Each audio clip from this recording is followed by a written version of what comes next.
You're listening to a new episode of Girl Down Podcast with your host, me, Aon. So sit back, relax, and listen as I unpack the uncertainty of my 30s, one episode at a time.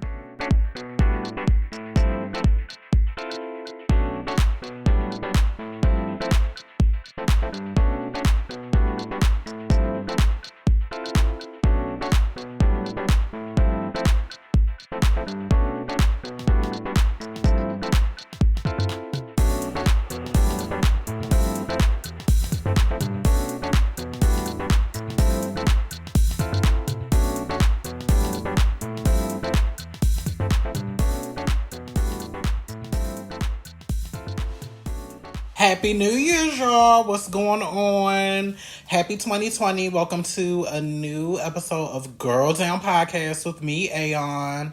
I hope all of my listeners had a fabulous new year and that even though the world is on fire, we are going to do the best we can with what we got. Okay? Just to keep it brief, I brought in my new year quarantining because Omarion is a thing, but very grateful to still be in my own place, maintaining. I relaxed. I don't think I cooked anything, but I definitely brought in the new year. I made myself a nice bubble bath, had some of the herbs, had me a nice glass of wine, and it was very important for me to go into the new year cleanse with new energy, reflective, and just I don't really have any New Year's resolutions this year because I feel like 2021 was a really good year for me, all things considered. I just want to continue traveling more if we can do that. Speaking of traveling, I just booked a vacation to LA. I'll be in LA in March. I'm really excited because this is my first time to California, period. This is my first time to LA. And there's just so many things that I want to do. And actually, I do know some people that live in LA. I have a cousin that lives in LA. And I also have a lot of people that I know from Baltimore and from the DMV region that have relocated to Los Angeles. So I'm looking forward to going out there and just having my insecure moment and hiking. And my goal is to dip my feet in the Pacific Ocean just to have that spiritual experience. But I'm really excited. Work is work. I definitely am doing the best that I can with what I got, but I do look forward to changes in my career, whether it be a new place that I'm working at a new area of law, or just a whole new career altogether. But I'm going into the year feeling optimistic. I have some other personal goals that I'm trying to work towards, and I feel optimistic that a majority of the things that I want to do, I'll be able to do them. Still on my workout routine, but I gagged today, so I'm trying to focus on abs. Just so partly because I've been off hormones for about 2 years, and unfortunately, one of the side effects of hormones is that some things can revert. So I've been off hormones for about 2 or 3 years now, and one of the side effects of that is like a lot of the fat. When I'm not on hormones, I tend to carry a lot of weight in my midsection. So my midsection has gotten a lot bigger. So I do eventually want to work my way back onto hormones, but I am planning on having some surgeries. So I just have to configure when I'm going to have the surgeries, because clearly when you're about to get surgery, you can't be on hormones. But I definitely want to get back on hormones at some point this year. But back to my workout, I'm still working out. So I decided that I'm going to dedicate like the rest of the winter or the first part of this year to like doing ab exercises. And I've been working out. I haven't fallen out, but I guess it's been a while since I focused on the abs. And they have this new ab workout routine on OpenFit. That's what I used to work out. And bitch, I gagged because at minute 5, I was having severe cramps in my stomach. So I was like, well, we're going to stop this now. And I'm going to try to resume this tomorrow. I'm going to go get some bananas because potassium helps with cramps. And we're going to try this again tomorrow, but my stomach gagged. But yeah, I'm trying to get the midsection together. One, because I would like it to get a bit smaller. And two, you really do need you really do use your midsection, and the stronger your midsection is, the better it is for your back, and the better it is for your mobility. And since I've been working out, it has been nice to be building the strength in my stomach, because it makes it so much easier for me to do stuff like getting up, getting down, moving around. So I just want to work on my midsection. I'm not trying to get no washboard six pack abs, but I do want it to be a little bit smaller and a little bit tighter. Also, there will be new episodes. Believe I'm gonna just release this episode by itself, but there will be more episodes coming out after this. Also, I am in the process of scheduling guests that have expressed desire or interest in coming onto the show, and people that I want to come onto the show. So it's been very good getting back into that process of reaching out to people, trying to think about things we will talk about. So that is coming soon. Also, the Patreon is coming real soon, meaning next week. I'm just waiting I get my hair cut this weekend, and I'm likely going to record after I get my hair cut, because since the Patreon is going to be visual, I want to look fab on camera. So we have a lot of stuff coming down for the Girl Down podcast. I've just had to give myself a break and really get back into the swing of things. Let's get to today's topic. This could be a read on Flame Monroe, but she's so readable and she's so obvious. But today, I still happen to follow Flame Monroe.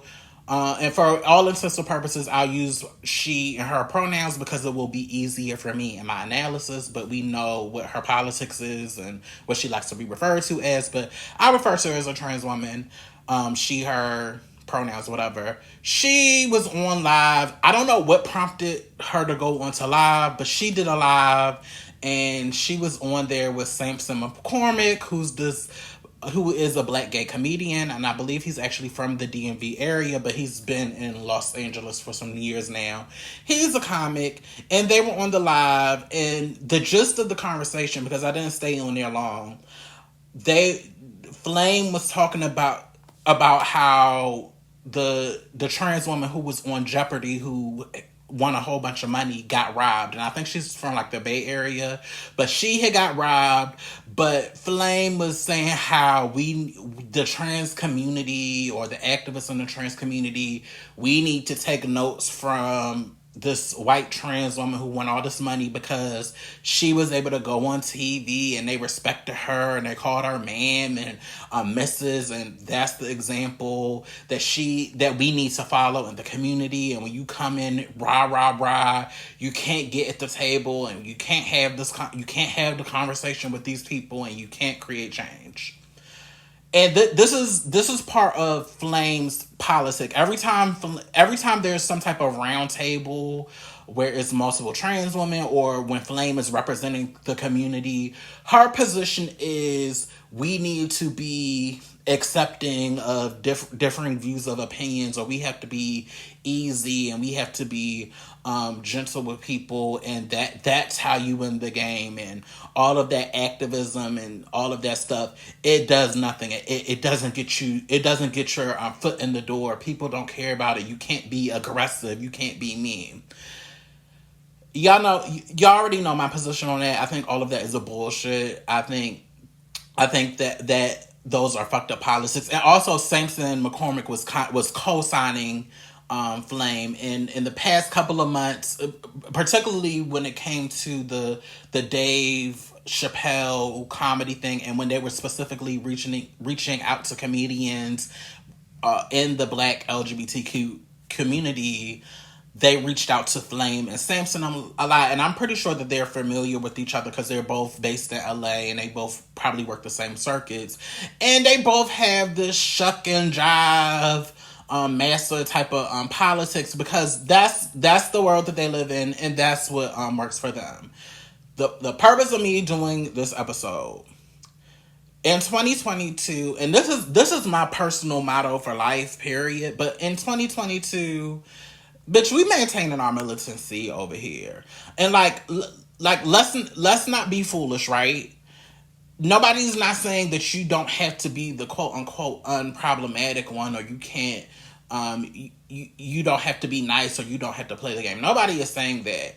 But what we're not going to do is sit up here and discount the work of activists, discount the tactics of real activists, discount the work of activists that makes the conversation normal and commonplace, so somebody that is more palatable, or somebody that's going to play the game can even get position to be in a space to get visibility. Like, no shade to that lady on Jeopardy. I'm pretty sure she was smart, I'm pretty sure she was a good candidate. But the fact that there's been this renaissance in trans TV and entertainment, the fact that there's been this trans movement, like that white trans woman didn't just get there by herself.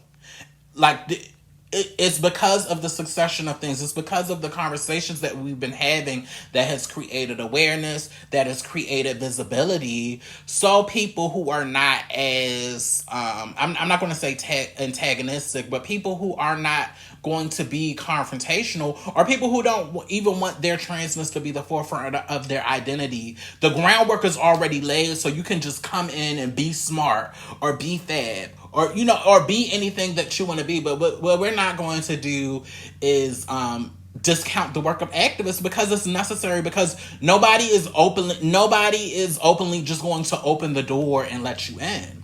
Life doesn't work like that. This country does not work like that. And Flame and her sidekick, who I affectionately refer to as the silken diamond of the Black LGBT community, they know that. And as a matter of fact, that's why Flame is able to occupy the position that she is in currently. This is not to discount that you weren't a comedian back in the 2000s and the 90s. This is not to discount the fact that you did exist. And I can give you respect as a trans woman, because I watched the old videotapes from Continental from the 89, 87, and 92, and 1990, all the way up until 2002, where you were there and you were navigating. And I give you your respect for being here, but Flame, your politics are fucked up. And the reason that you are so contrarian to the community is because we're on to the game that you've been playing, and you try to make it as the community is attacking you for having differing views. It's not that the fact that your views are different. It's that the fact that your views are fucked up, and it's ironic, because the whole reason that you have this visibility and awareness, the whole reason that you have a chance, is because you came on the back of this new wave and this new movement. Because if that was the case, you would have been on Netflix in the 2000s when you were being a comedian. No, you were on Netflix after we had a Jane Mott, after we had a Laverne Cox, after Pose was a thing, after we've been having conversations, not just in the entertainment space, but just culturally, to move the conversation forward. And you have benefited from that activism, whether you want to acknowledge it or not. It's the truth, because if you were so poppin', if your willingness to play the game and be nice and shake hands and kiss babies, if that was such a great idea, you would have been able to maintain the momentum that you had after you were on Comic View back in like 2005 and 2004. But like I said, I'm not mad at her or something, because I know that the game that they're playing, but it's just sad that you feel like you have to sell yourself short, particularly in Flame Monroe's case, because it's not that you just have a differing opinion. You have created it to where the community can't celebrate you. We don't want to celebrate you. And also, I want to say this whole you have to you have to reach across the table and you have to be friends with people. I'm never going to tell anybody to just go be friends with anybody, particularly for people who are marginalized, like Black trans folks. Be friends with people that make you feel safe. You shouldn't, or be in the company of people that should make you feel safe. It's not safe for Black trans people to go and try to befriend or go try to start a conversation with somebody that is openly saying, I don't fuck with trans people, or they're saying that I don't believe that you exist. I don't believe that you are real. That's not safe to do that. And I hate that. I hate that that type of perspective and that type of politic always has black trans people on the end of doing the work to coddle and appease people who know they are doing wrong, who know they are racist, who know they have fucked up politics that ultimately impact our lives and impact how we navigate. But this is just, I felt, and that's the beauty of me having this podcast now, because as soon as I see stuff, I can pull my iPad out and record, and we're having this conversation. But Flame and Samson, please go to hell with this logic. Like, go to the pits of hell. And we're not doing this in 2022. We are not. You don't have to be respectable. You don't have to be nice, or you don't have to come in quiet if you have a point to make.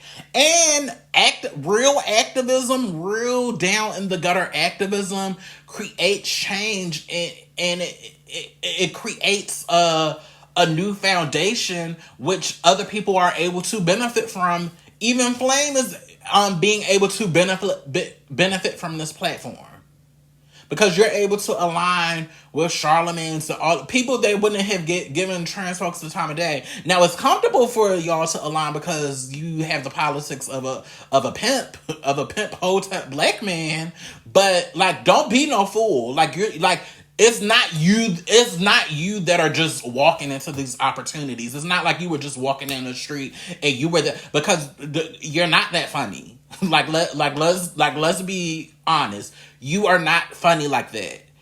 And if you were, those opportunities would have came sooner, but it didn't. Because you are black, because you are trans, you are able to skate in to opportunities on the backs of activists that have created awareness around our struggles, our lives, our desires. And a lot of them had to kick the doors down to do it. They had to yell and scream to do it, but they do it not for themselves to get into the table or not for themselves to get into the room. They do it because it's a community behind us that some of the community, everybody's not as boisterous as the activists on the grassroots or on the front lines, but we do it to kick the doors open so bitches like you will be able to, it'll be easier for y'all to walk through the door, and hopefully your ass won't close the doors on the same bitches that open the doors for you. So that's all I have to say. Like I said, Flame Monroe, Samson McCormick, the gig is up. The gig is up. But to everybody listening, maintain your militancy. What we are not going to do is discount the work of real activists who are risking their lives. And oftentimes activists who don't get the benefit. Like they kick the doors open, but a lot of the times they don't get the benefit of being able to experiencing the fruits and the privileges of the hard work that they created, taking the risk. A lot of times they don't get the recognition. Why? Because all these other people are able to walk through the door. Some don't know who kicked it down, or some know, but their erasure is a thing. So, we can't discount the impact of real advocacy and how it has benefited all of our lives, all of our experiences.